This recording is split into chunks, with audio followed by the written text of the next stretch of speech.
시편 112편 시편 112편 1절부터 마지막 절까지 교독하겠습니다. 1절에 할렐루야 여호와를 경외하며 그 계명을 크게 즐거워하는 자는 복이 있도다.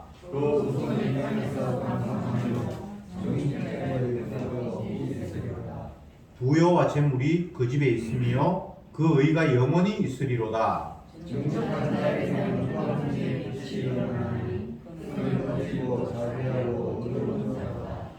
은혜를 베풀며 꾸이는 자는 잘 되나니 그 일을 공의로 하리로다.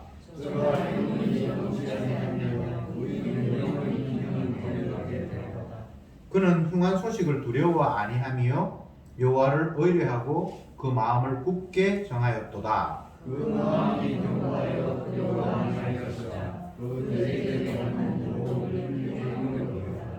저가 재물을 흩어 빈궁한 자에게 주었으니 그 의가 영원히 있고 그 뿔이 영화로이 들리리로다.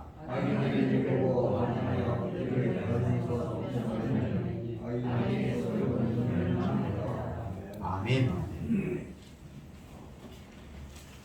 지난주에 살펴보았던 111편, 오늘 이제 112편인데 이 112편도 똑같이 히브리어 알파벳 순으로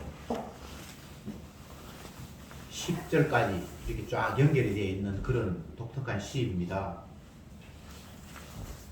왜 이렇게 썼는가? 뭐 이런 의문들을 가지는데 모든 것이 다 그렇게 되어 있는 건 아니고요.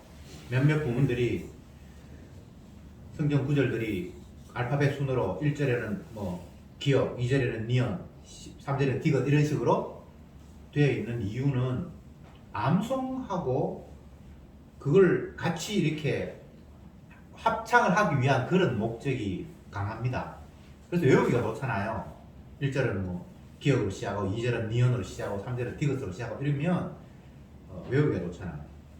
과거에는 인쇄 문화가 발달하지 않았기 때문에 책을 만든다거나 이런 것들은 굉장히 어려운 일이고 책을 갖는 것들은 부자나 가질 수 있습니다. 보통 사람들은 다 암기를 해야 돼요. 그래서 꼭 외워야 할 것들, 공회에서 모여서 함께 합창해야 될 것, 이런 것들은 그런 형태를 띠면서 성경을 기록을 했습니다. 우리는 이 번역된 성경을 읽으니까 그걸 못 느끼니까 모르는데 알면 참 멋있을 것 같지 않나요? 1절이 가로 시작하고 2절이 나로 시작하고 3절이 다로 시작하고 이렇게 되면 굉장히 재밌을 것 같은 그런 느낌도 듭니다. 그러나 그건 뭐 우리하고는 상관이 없는 이야기고, 여호와를 경외하며 그 계명을 크게 즐거워하는 자는 복이 있도다. 그러면 또 우리가 이 이야기를 딱 들으면서 제일 먼저 탁 귀에 들어오는 솔깃한 것이 복이 있다라고 하셨으니까 어떤 자가 복이 있지? 이렇게 인간은 반응할 수밖에 없어요. 그게 내 위주의 사고방식 때문이에요. 여호와를 경외하고 그 계명을 크게 즐거워하고, 만약 복이 있다는 말을 빼버리면 이거 별로 관심 없어요. 근데 여호와 경외하고 그 계명을 막 즐거워하는 사람에게 복이 있다 그러니까 나는 복 있는 사람이 돼야지 하면서 거꾸로 그러면 여호와를 경외해야지, 주의 말씀을 즐거움으로 묵상해야지, 이런 식으로 인간은 해석할 수밖에 없습니다. 신앙생활 잘하고 복음 깨닫고 하면 안 그런가? 아니에요. 똑같아요. 이걸 우리는 1차적으로 인정합시다. 그런데 사실은 여호와를 경외하고 그 계명을 크게 즐거워하는 자가 죄송하게도 이 땅에 없습니다. 그러니까 바꿔 이야기하면 복 있는 자가, 복 받을 만한 자가 이 땅에는 없습니다. 성경은 항상 우리를 부정하고 죄인으로 몰고 너희는 이런 사람이 아니야 라고, 하나님의 뜻과 다른 존재야 라고 우리를 고발하는 말씀이거든요. 그러면 여호와를 경외하는 거로 그 계명을 크게 즐거워하는 자는 누구냐? 이건 하나님의 아들이에요. 예수님이에요. 예수님이 이 모습을 띄었습니다. 나는 마음이 온유하고 겸손하니 뭐 이런 이야기들 전부 다 예수님 자기 자신에게 해당되는 이야기지, 성도들이 그러할 수는 없습니다. 단 주의 은혜가 그를 사로잡을 때 육에서 나올 수 없는 이런 모습들이 얼럿 잠깐 비칩니다. 정말 성도들도 주의 말씀을 즐거워하면서 기뻐하는 그런 순간이 있고요. 여호와 하나님을 두려움으로 섬기는 경외하는 그런 마음이 잠깐 들어요. 그러나 그건 우리의 본심은 아니고요. 예수님의 마음이 우리에게 잠깐 입혀졌다. 성령께서 우리의 마음을 그렇게 잠깐 움직이셨다. 그렇게 이해하면 됩니다. 그런데 우리는 이 말씀을 가지고 그래 나는 절대 여호와를 경외하는 자도 아니고 주의 계명을 크게 즐거워하는 거, 크게 즐거워하기는 그냥 뭐 작게도 즐거워하지 않지. TV만 즐거워하지. 내 아들 전화만 멀리 들었으면 기대하고 그렇잖아요. 여호와의 말씀을 크게 즐거워합니까? 크게 즐거워하면 뭐 틈만 나면 그거 할 것 아닙니까? 아이들 같으면 게임에 크게 즐거워하죠. 기차 타고 여행을 가다 보면 사람들이 다 폰을 들고 있거든요. 애들은 대부분 게임해요. 조금 나이 드는 사람은 드라마 봐요. 어른들은 카톡 해요. 문자 왔다 갔다 하고. 그게 즐거운 거예요. 지루한 시간에는 그런 식으로 시간을 보내는 거예요. 여호와를 즐거워한다. 그러면 하나님 말씀을 읽겠죠. 그러나 그런 사람들은 거의 없어요. 혹 읽는다 할지라도 그 사람은 복 있는 자가 되고 싶어서 열심히 주의 말씀을 즐거워하는 척 하고 있는 거예요. 제 말이 틀립니까? 사실이 그래요. 성경은 예수님이 어떤 분인가를 드러내는 거잖아요. 시편 기자가 여호와를 경외하는 자, 그 계명을 크게 즐거워하는 자가 복이 있다. 그럼 이게 예수님 이야기 하고 싶은 거예요. 하나님의 아들이 이런 분이라는 거예요. 2절 볼까요? 그 후손이 땅에서 강성하며 정직자의 후대가 복이 있으리로다. 그 후손은 이스라엘이고, 즉 이야기하면 혈통이 이스라엘이 아니라 하나님의 택한 백성이고, 그들은 강성하고 그 후대가 복이 있다. 결국은 영생을 얻는 거죠. 뭐 복이 있다 그러니까 뒷분에 3절에 부여와 재물이 그 집에 있으며 그 의가 영원히 있으리로다. 그러니까 뭐 재물 뭐 이런 게 많을 때다 이렇게 생각하는데 여기는 그런 육적인 표현이 아닙니다. 성도는 이 땅에 아무것도 없어도 다 가진 자예요. 주님의 것이 다 내 것이잖아요. 그렇지 않습니까? 그러니까 모든 걸 다 가진 거예요, 성도는. 그런데 그런 안목이 없잖아요. 저 사람은 좋겠다. 차도 좋은 것 하네. 아이고 이번에 넓은 집으로 이사 갔다며. 계속해서 잠깐 있다가 없어질 것들을 귀하게 생각하잖아요. 이 세상의 모든 것들, 우리가 눈으로 보고 확인할 수 있는 것, 다른 말로 하면 하나님이 지으신 피조세계는 다 잠깐 있다 사라져 버릴 것들 뿐입니다.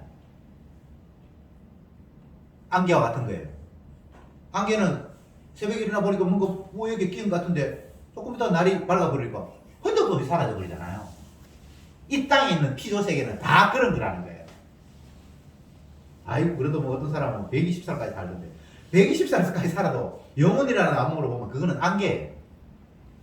그래서 주님은 이 세상을 향해서 사람을 향해서 잠깐 있다 사라져 버린다라는 사실을 거듭 말씀하셨습니다. 그러면 왜 주님께서 만드신 피조세계는 잠깐 있다 사라져 버리도록 만들었는가 우리가 생각해야 되잖아요. 그건 영원한 것과 비교해 보라고. 이게 얼마나 감사한 일입니까? 다시 3절 봅시다. 그 후손, 주님의 후손은 강성해지고 복이 있다라고 말하면서 부여와 재물이 그 집에 있으며 그 의가 영원히 있으리로다. 여기는 사라져버릴 것들이 아니에요. 맞죠? 만약 우리가 생각하는 부여와 재물이 내가 생각하는 물질이나 풍성함이라면 영원히 있다는 말이 성립이 안 되겠죠? 잠깐 있다 사라져버리고 이 세상이니까 이거는 우리가 생각하는 그런 부여 재물이 아니란 말이죠. 하나님의 은혜로 주어진 것. 이 세상에 피조된 것이 아닌 하나님께서 주신 것. 그것은 구원일 수 있고 은혜일 수 있고 영생일 수 있고 하늘나라일 수 있고 그게 영원히 간다는 거예요. 영원하다라는 것은 잠깐 있다가 없어지는 거랑 다르죠. 여러분은 아무리 복음을 들어도 가장 소중한 것이 무엇인가 물으면 나라고 답할 수밖에 없어요. 근데 나는 잠깐 있다가 사라져 버릴 것들이거든요. 영원한 거 아니거든요.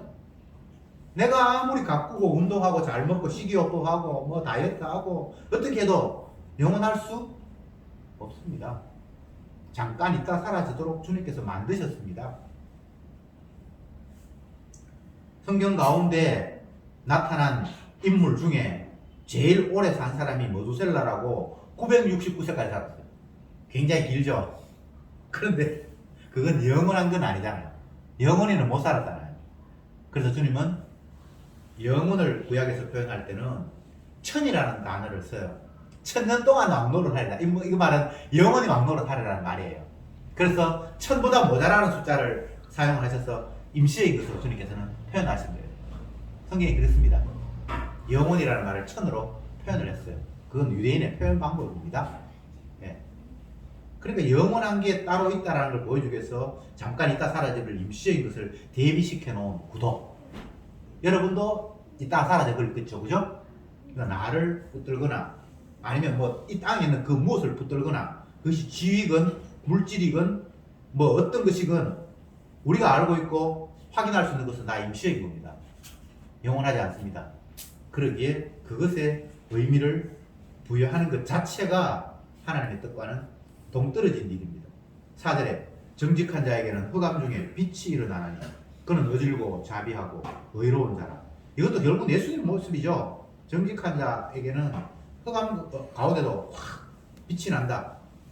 빛이 어둠이 왔는데 환하게 비쳤잖아요. 등불을 켜서 말 아래 두지 않고 등경 위에 둔다. 예수님의 모습이에요. 그분은 비치기에 어디를 가도 그냥 빛이 나는 거예요. 흑암 중에 있어도 빛이 나고 그 자비하고 의로운 자 그건 예수님이죠. 5절에 은혜를 베풀며 꾸이는 자는 잘되니 그 일을 공의로 하리로다. 이게 예수님의 모습입니다. 은혜를 베풀고 꾸인다는 꾸준다는 말입니다. 뭘 자꾸 제공한다는 말입니다. 그러면 그는 잘되고 그 일을 공의로 행한다. 주님께서 은혜를 베풀고 자기 백성에게 뭔가를 이렇게 제공하는 것이 하나님의 공의예요. 합당한 일이에요. 그래서 예수님은 그 일을 하셨어요. 이게 우리가 하는 일이 아닙니다. 6절에 저는 영원히 요동치 아니하며 의인은 영원히 기념하게 되리로다. 주님은 외부의 환경에 의해서 바뀌는 분이 아닙니다. 한번 예를 들어 볼까요? 예수님과 제자들이 배를 타고 어디로 가고 있습니다. 처음에 배가 출발할 때는 뭐 잠잠하게 그냥 갔습니다. 근데 한참 갔는데 배가 풍랑에 의해서 막 요동을 하잖아요. 근데 예수님 그때 피곤하셔서 주무시고 계셨어요. 바람 안 불다가 폭풍이 치면 사람은 요동할 수밖에 없잖아요. 외부의 환경에 의해서 잠잠할 때 잠잠하지만 배가 뒤집히는데 어떻게 사람이 동요하지 않을 수 있겠습니까? 그런데 예수님은 고음이라 고음 계속해서 자고 계시는 거예요. 고음이라서 피곤해서 깊이 잠들어서 자는 게 아니고요. 그분은 외부 환경에 요동하지 않는 분이라는 걸 보여주는 모습이에요. 어떤 환경이 와도 그분은 흔들림이 없어요. 그는 영원히 요동하지 않아요. 영원히. 그러면서 그 의인을 영원히 기념하게 되리로다. 그런 분이니까 영원히 찬양받을 분이라는 거예요. 영원히 찬양받잖아요. 주님은 어떤 방법이든 해와 달이 주님을 찬양하고 시편에 수많은 백성들이 주님을 찬양하고 나무가 찬양하고 우리는 나무가 찬양하는 거 못 보는데 시인들은 이 은혜 받은 사람은 찬양하고 있다고 보고 있는 거예요. 왜? 주님이 만물을 만드실 때에 찬양받기 위해서 만들었기 때문에 찬양받아요. 심지어는 지옥 갈 자를 지옥 보내면서 주님은 찬양을 받아요. 이게 우리가 잘 이해가 안 되잖아요. 지옥 갈 사람은 지옥을 보내면 주님이 허무태 하신다니까? 너는 지옥 가야 돼. 그러면서 천국 백성들을 또 천국 보내서 찬양을 받고. 그래서 이 세상은 온 우주가 주님을 찬양하는 소리로 가득 채워져 있도록 주님께서 인도하시는 거예요. 7절에 그는 흉한 소식을 두려워 아니하며 여호와를 의뢰하고 그 마음에 굳게 정하였도다. 흉한 소식을 두려워하지 않는다. 인간에게는 해당 사항이 없습니다. 어제 건강검진 받았는데 피도 뽑고 뭐 수면 내시경도 하고 병원에 가면 괜히 어제 또 탈났다고 뭐 이야기하면 어떡할까 불안하잖아요. 그러다가 만약 병원에서 당신에게 종양이 발견됐습니다. 몇 기입니다. 이런 흉한 소식 듣고 두려워 아니할 사람이 있겠습니까? 있다 없다? 없다. 근데 흉한 소식을 들어도 두려워 안 할 사람이 누굽니까? 예수님. 제가 너무 맨날 답을 가르쳐 줘가지고 여러분들이 시험 치면 맨날 100점이 될 것 같은데 그렇게 안 됩니다. 네, 들을 때 뿐이에요. 돌아서면 다시 원아담으로 돌아가거든요. 말씀 싹 다 지워져 버려요. 이건 뭐 진짜 희한해. 흔적도 없이 사라져요. 제가 여러분한테 하는 이야기가 아니고 모든 인간에게, 저를 포함해서 모든 인간에게. 제가 월요일마다 뭐 부산도 가고 대구도 가고 성경 공부 있는 데는 이게 찾아갑니다. 그래서 갔다 오면 우리 사람이 퇴근하면 이제 만나잖아요. 오늘 어디 갔다 왔는데 대전 강의 갔다 왔어. 오늘 강의 내용 한번 이야기해 보세요. 하나도 생각이 안 나는 거야. 어떨 때는 생각이 나는데 어떨 때는 하나도 생각이 안 나는 거라. 이렇습니다. 네. 생각이 난다는 건 이게 은혜가 아니면 안 되는 거예요. 내가 들었는데 왜 생각이 안 나? 세상의 진리는 그런 식의 논리가 통해요. 그러면 하나님의 영의 말씀은 그런 논리가 통하지 않아요. 깨닫게 해주셔야만 깨닫는 거예요. 귀를 열어주셔야만 듣는 거예요. 눈을 열어주셔야만 보는 거예요. 안 열어주시면 그냥 까맣게 다 봉사해요. 백날 들어도 무슨 말인지 몰라요. 초신자라고 복음 처음 듣는다고 못 깨달을 것 같죠? 아니에요. 열심히 들었는데 복음 전한다고 하는 목사인데 그 현장에 주님께서 깨닫게 해주시 않으면 그 사람은 멍하니 아무것도 못 듣고 앉아있고 처음 왔는데 하나님 깨닫게 해주시면 그분은 아멘하고 막 너무나 기뻐서 설레는 것이 이 복음의 세계입니다. 먼저 된 자가 나중되고 나중된 자가 먼저 되고 이거 완전 뒤죽박죽이에요. 세상에서는 있을 수 없는 논리가 하나님의 은혜 안에서 계속해서 발생되는 거예요. 그래서 우리 중에 누가 나는 먼저 됐다, 나는 더 많이 안다 그런 말을 못하도록 입을 다물도록 스카이테이프로 입을 막 마스크 정도가 아니고 주님이 확 다물게 만드는 거예요. 요업이 성경 초반에 보면 굉장한 신앙인인 것 같잖아요. 그렇게 나와요. 그런데 점점 뒷부분에 가면 신앙이 없음이 폭로가 되죠. 그러면서 마지막에 주님이 제사를 지내라고 하고 그 희생을 통해서 그에게 다시 은혜를 주죠. 왜 그런 모습을 성경에 기록해 놨다고 생각하십니까? 인간은 다 까막눈이에요. 다 바보예요. 멍청이에요. 주님이 열어주지 않으면 안 돼요. 주님이 말씀하시면서 이런 표현을 자주 썼습니다. 들을 귀 있는 자는 들을지어다. 이게 무슨 말입니까? 귀가 청력이 약해서 못 들었다는 이야기입니까? 아니잖아요. 이런 말씀도 하셨습니다. 내 양은 내 음성을 알고. 자기 양이 아니면 주님이 아무리 외쳐도 모른다는 거예요. 항상 제한적입니다. 들을 귀 있는 자가 듣고 주님의 양이 주님의 말씀을 알아듣고 제한적입니다. 잘 이야기하고 똑똑히 이야기하면 누구나 들을 수 있다는 건 세상의 논리고요. 하나님의 논리는 주님이 열어줘야 듣고 깨닫게 할 때만 깨닫는다는 거예요.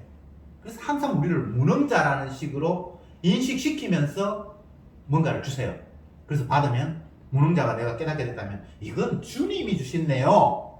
당신이 하셨네요. 라고 하도록. 우리는 신앙생활을 오래 하고 사도쯤 되면 이제 죄 안 짓고 늘 하나님께 영광을 돌릴 것 같죠? 그렇지 않아요.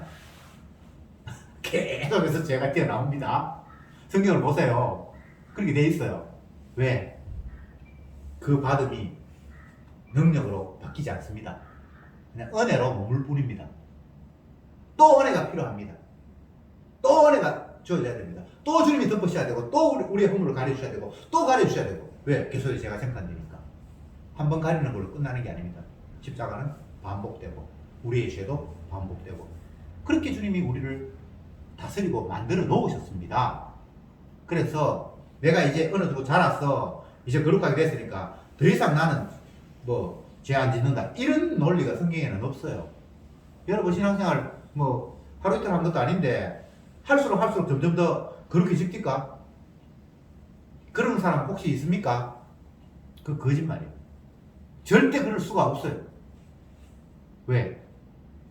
우리를 다스리시는 방법은 주님이 영광 받는 게 목적이기 때문에 나를 온전하게 만들어서 주님 영광 받는 게 아니라 자기의 대속의 희생을 통해서 영광을 받는단 말이에요. 그러니까 날마다 우리는 죄를 지어야 되고 주님의 죄 용서가 아니면 안 되는 상황으로 가야 주님이 영광을 받기 때문에 주님이 그런 방법을 취하는 거예요.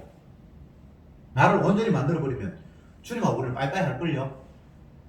주님 필요 없잖아요. 내가 온전해져 버리면 뭐 죄 용서라는 말이 의미가 없잖아요. 내가 죄도 안 짓는데 뭐 죄 용서?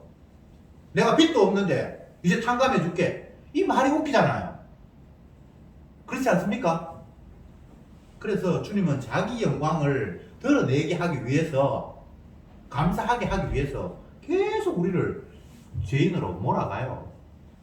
그게 성경의 원리고 약속입니다. 여러분 약속을 자꾸 엉뚱한 걸로 생각하는데 옛날에는 내가 잘 몰라서 죄 많이 지었는데 이제 주님 복음을 알고 난 뒤에 열심히 성령의 능력으로 살아가니까 이제는 죄가 뭐 거의 다 줄었다. 내가 신앙생활 조금만 더 하면 이제는 거의 죄 안 짓겠다. 그런 논리가 성경에는 없고 마귀가 우리에게 심어주고 있는 거예요. 마귀가. 네가 그따위로 해가 그 신앙생활이냐? 목사가 그따위로 해가 그게 뭐 복음이 되겠냐? 계속해서 주님은 용서하시는 주님을 배제시켜버리고 네 스스로 훌륭하게 되라는 거예요. 그래서 자아가 우뚝 서서 누구도 넘보지 못하도록 만드는 그걸 불교에서는 뭐라 그럽니까? 성불. 성경에서는 성화. 인간, 이 종교에서 그 성경에는 그런 의미로 사용하는 건데 인간이 그렇게 이해하는 성화. 지가 거룩하게 완전하게 되는 것. 절대 그런 거 없습니다. 그러면 주님의 죄 씻음이라는 십자가 지심이 무색하게 되어버린다니까요. 맞잖아요. 계속해서 복음 보겠습니다. 8절에 그 마음이 견고하여 두려워 아니할 것이라 그 대적에 받는 보응을 필경 보리로다. 여기 이제 대적이 나옵니다. 마귀겠죠. 예수님을 계속해서 복음의 광채를 가리는 창세기 3장에서 여자의 후손과 뱀의 후손이 다투는 주님이 우뚝 서니까 흔들리지도 않으니까 결과적으로는 대적이 보응받는 걸 본다. 이렇게 말하고 있습니다. 예수님이 시험을 받으실 때에 마귀가 찾아와서 예수님을 넘어뜨리려고 하고 있잖아요. 배고프니까 돌로 떡을 만들어라. 주님은 그 논리를 발로 차버리죠. 그죠? 떡으로 사는 거 아니야 이 바보야. 그렇게 함으로 마귀를 멸하는 거예요. 인간은 죽기가 무서워 일평생 마귀에게 종로로 사잖아요. 너 이러다가 죽어. 이러다가 굶지. 그래서 벌벌 떨면서 마귀에 끌려가잖아요. 근데 마귀가 주님 앞에 그걸 들이밀 때 주님이 발로 차버리죠. 그죠? 떡으로 사는 거 아니야. 죽으면 안 되잖아. 그러면 난 죽어야 돼. 그리고 마귀가 패하는 거예요. 마귀가 예수님 앞에 완전히 꺾어졌다고요. 죽으면 안 돼. 죽으면 안 돼. 하는데 나는 죽을 거야. 죽어야 돼. 그러니까 이 마귀가 주님을 이길 수가 없는 거예요. 굶으면 안 되잖아. 하면 굶어도 상관없어. 내 양식은 따로 있어. 이런 식으로 차버린다 이 말이죠. 인간은 못 찹니다. 여러분 예수님 흉내 낸다고 하다가 진짜 큰일 나요. 그냥 먹으세요. 음식하지 말고. 예. 우리가 마귀를 대적해서 이기는 것이 아니라 주님의 이기심 안에 주님께서 우리를 합류시키는 겁니다. 그분이 전쟁에서 이겨서 그 전리품을 우리에게 그냥 나누어 주시는 거예요. 이게 복음이에요. 여러분이 마귀 못 이깁니다. 유혹 못 이깁니다. 뿌리칠 수가 없습니다. 원수 사랑한다고 괜히 뭐 자기 죽인 사람 양자로 만들고 그따위 소리 하지, 그런 짓 하지 마세요. 그거 다 위선이에요. 진짜 사랑이 될까요? 안 됩니다. 다른 사람 무너시켜서 내가 대단한 신앙이라고 쇼하고 있는 거예요. 미움을 우리 마음대로 어떻게 지울 수가 없습니다. 미운 거를 안 미워할 수 있는 방법이 있습니까? 그럼 그게 애초에 원수도 아니었어요. 그냥 약간 미웠는데 이제 이쁜 짓 하니까 고맙다. 그건 원수가 아닙니다. 원수라는 것은 도저히 용서할 수 없는 대상이에요. 평생 가도 내가 잊어버릴 수 없는 게 원수예요. 근데 그 원수를 사랑하라. 그럼 우리에게 해당상이 없는 거예요. 원수를 사랑하시는 분 누구? 예수님. 자기를 십자가에 못 박아 죽인 자기 백성을 사랑하셨잖아요. 그런 차원이 원수를 사랑한다는 이야기입니다.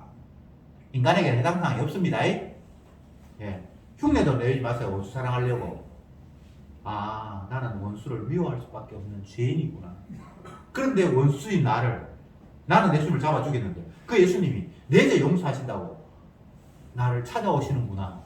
진짜 원수를 사랑하시는 분은 예수님이었구나라고 그 말씀에 답을 얻는 거예요.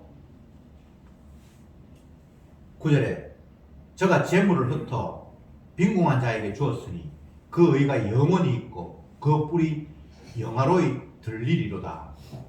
재물을 흩어 빈궁한 자에게 주었다. 이 말이 뭐 예수님께서 우리에게 오병이어를 주었다 그런 것이 아니라 우리의 필요한 우리는 아무것도 없어요.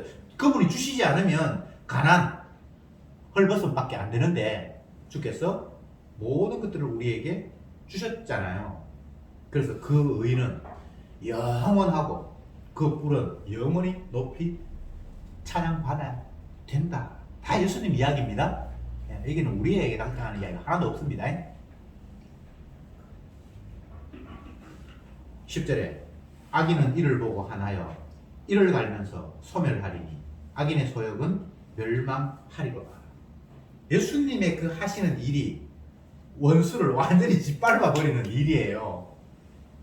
원수를 짓밟는 일이 따라오는 것이 아니라 아버지의 뜻에 따라서 자기 자신이 십자가에서 자기 백성을 위해서 죽어버리는 거예요.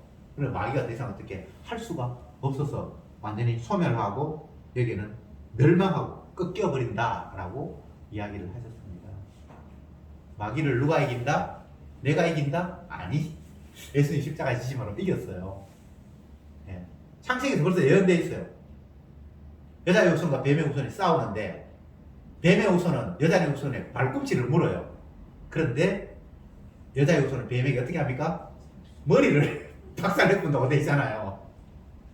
그 이런 이야기예요. 이 이야기가 우리가 뭐 마귀에게 대적해서 이기고 개뿔 그런 거 없습니다. 육은 마귀를 못 이깁니다. 아예 싸울 생각하지도 마세요. 근데 뭐 성경에 보면 피 흘리기까지 싸우지 않았다고 하는 막 꾸중하는 것 같은데 그 우리에게 항상 하는 것이 아니라 정죄함이 없는 주님의 그 십자가 안에 들어오라는 이야기입니다. 내가 이길 수 없잖아요. 마귀가 우리에게 쏘아대는 화살을 우리가 막을 수 없잖아요. 그러니까 십자가 그늘 아래 들어오니까 피가 우리를 덮었기 때문에 마귀가 아무리 쏘아도 이거는 뚫고 들어올 수가 없도록 되어 있어요. 그리스도 예수 안에 있는 자에게는 결코 정죄함이 없나니. 얼마나 놀라운 약속입니까? 내가 대적할 수 없는데 예수님이 대적하셔서 이겼어요. 그러니까 우리는 그 예수님의 이기심 안에 안기는 거죠. 그게 승리하는 모습이고 그게 마귀를 대적하는 유일한 방법이에요. 우리가 마귀를 이기는 게 아니고 내가 유혹을 이기는 게 아니고 주님의 영세에서 이게 안에 들어가는 게 이기는 거라고요. 그럼 난 들어가면 되겠네. 그것도 내 마음대로 되는 건 아니고요. 주님이 그 모든 것들을 다 허락하시고 품어주셔야만 가능한 일입니다. 그래서 무엇 하나가 우리가 할 수 있는 게 아무것도 없어요. 그래서 말씀 앞에 우리는 안 되는군요. 주님, 당신이 하셔야만 되는군요.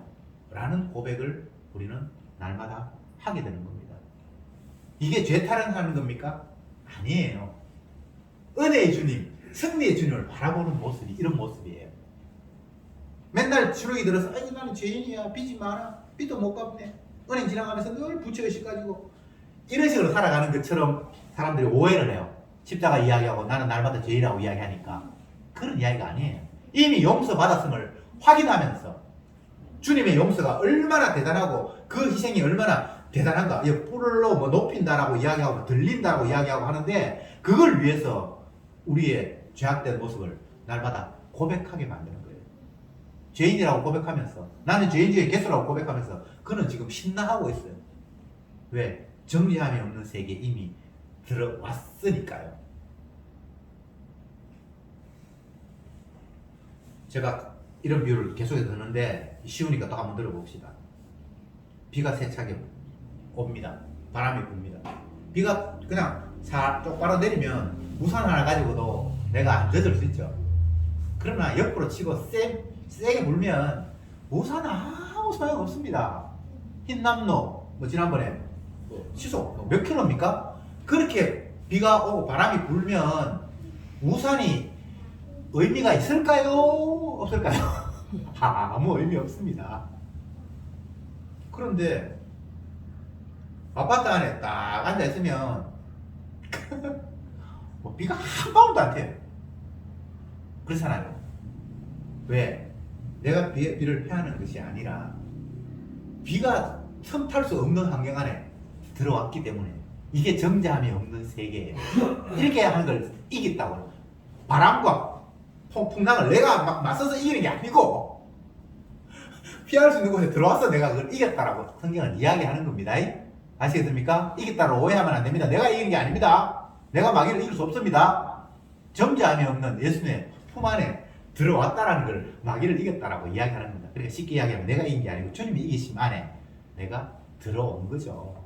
그래서 그 주님의 이기심 안에 들어온 사람은 주님의 그 피로 나를 덮었다라는 그 사실을 날마다 감사하는 거예요. 바람이 칠 때마다 하나도 나에게 영향이 없으니까 주님의 보혈의 피가 나를 깨끗게 했네.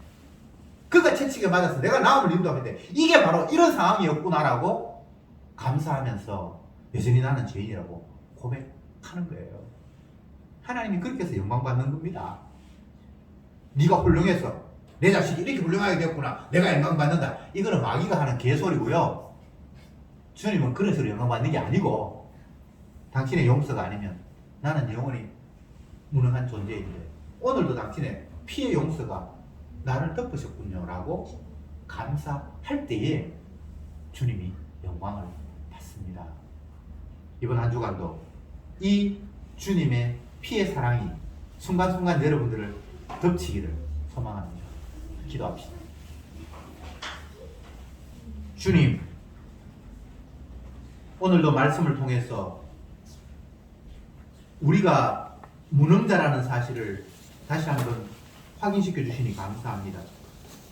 주께서 말씀하신 모든 내용들로 결국 예수님, 당신이 지키실 말씀밖에 없다는 사실을 깨닫게 됩니다. 그러나 주님의 그 지키심이 내가 하나도 지키지 못함이 결국은 주님의 사랑을 더 높이고 자랑하는 그런 쪽으로 결말이 맺어지게 하셨기에 우리는 죄인됨을 기뻐할 수 있고 또 이 죄가 주님의 보혈의 피로 깨끗이 사했음을 찬양할 수 있게 되니 참으로 감사합니다. 죄 짓지 않겠다라는 어줍잖은 생각 말고 주님의 보혈의 피가 나를 깨끗게 했다라는 그게 마음이 빼앗기게 하시고 내가 깨끗게 되어서 자랑하는 것이 아니라 주님의 사랑이 늘 우리에게 자랑거리가 되게 하옵소서. 예수님의 이름으로 기도드리옵나이다. 아멘.